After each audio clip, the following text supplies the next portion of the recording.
آج ہم انگریزی کے اس دور کا ذکر کریں گے جس کو رینیسانس کہتے ہیں۔ رینیسانس کا اثر انگریزی شاعری پر خاص طور پر نمایاں ہوا۔ ہنری ایٹھ کے دو درباری شاعروں نے جو ہیومنسٹ تھے، شاعری کو اس عروج پر پہنچایا جو مر چکی تھی۔ دونوں اٹلی کے ادب سے متاثر تھے اور دونوں نے انگریزی شاعری میں وہ بیج بوئے جو الزبتھ اول کے عہد میں بارآور ہوئے۔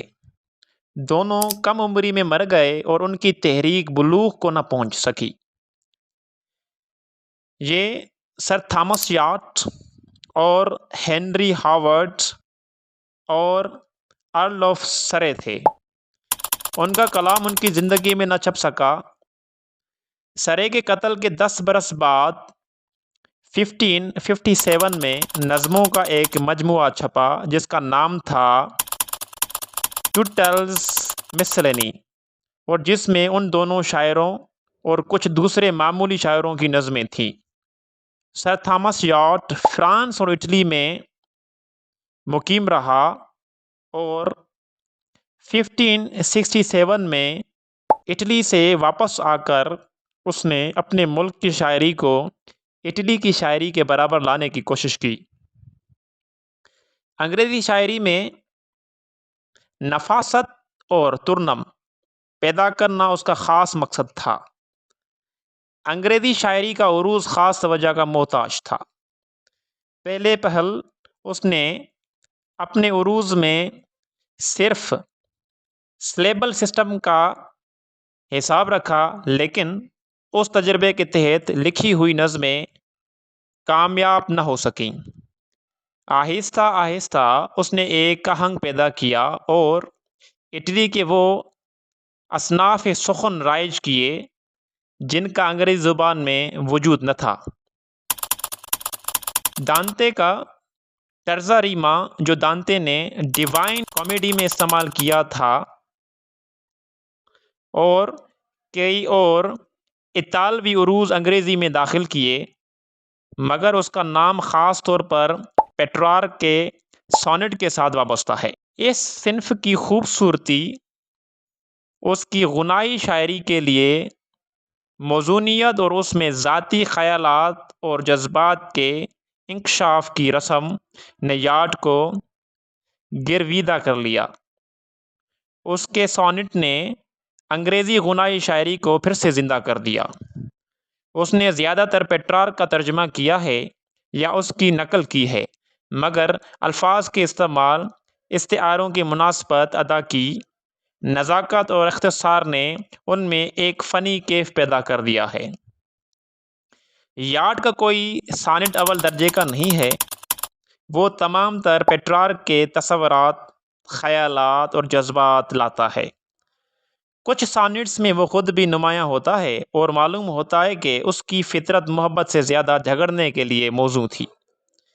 جس سانٹ میں وہ اس امر کا اعتراف کرتے ہوئے اپنی محبوبہ اور محبت تک کو خدا حافظ کہتا ہے، وہ نہایت ہی پر اثر ہے۔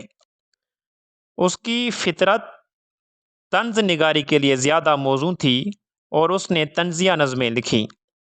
یہ زیادہ تر ہوریس اور ایلامنی کے نقل میں ہیں، مگر اس کا زوردار کردار اس میں نمایاں ہے۔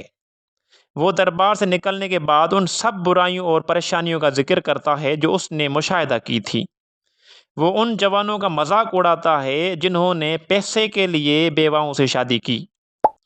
وہ شہری چوہے اور دیہاتی چوہے کا قصہ بیان کرتا ہے اور اخلاقی درس اخذ کرتا ہے۔ اس نے کچھ گیت بھی لکھے جو نہایت دلکش ہیں۔ 39 برس کے سن میں مر گیا اور اس کا فن اپنی مخصوص راہ پر آتے آتے رہ گیا۔ ہنری ہاورڈ ارل آف سرے یارٹ سے 14 برس چھوٹا تھا اور شاید اس کا شاگرد تھا۔ یارٹ کی تعریف اس نے اکثر جگہ کی ہے۔ اس کی تمام نظمیں فن کے اعتبار سے عمدہ ہیں۔ وہ یار سے بڑا فنکار تھا اور تھوڑی سی عمر میں اس نے جو کچھ کیا وہ قابل تحسین ہے۔ اس کی شرافت نفس اور تہذیب یادگار ہے۔ وہ بھی عشقیہ شاعری میں پیٹرارک کی رسم کا پابند رہا۔ اس کے سانٹ ایک خاتون سے منسوب ہیں جس کا نام سانٹس میں تو جیلڈائن ہے، لیکن ویسے لیڈی ایلزبیتھ فٹز گرالڈ بتایا جاتا ہے۔ محبت کا درد اس کا خاص میدان ہے۔ وہ مناظر قدرت سے بھی محبت کرتا ہے اور ان کے بیان کے ساتھ محبت کی پرکیف آمیزش کرتا ہے، مگر اس کے خارجی سانٹ زیادہ زوردار ہیں۔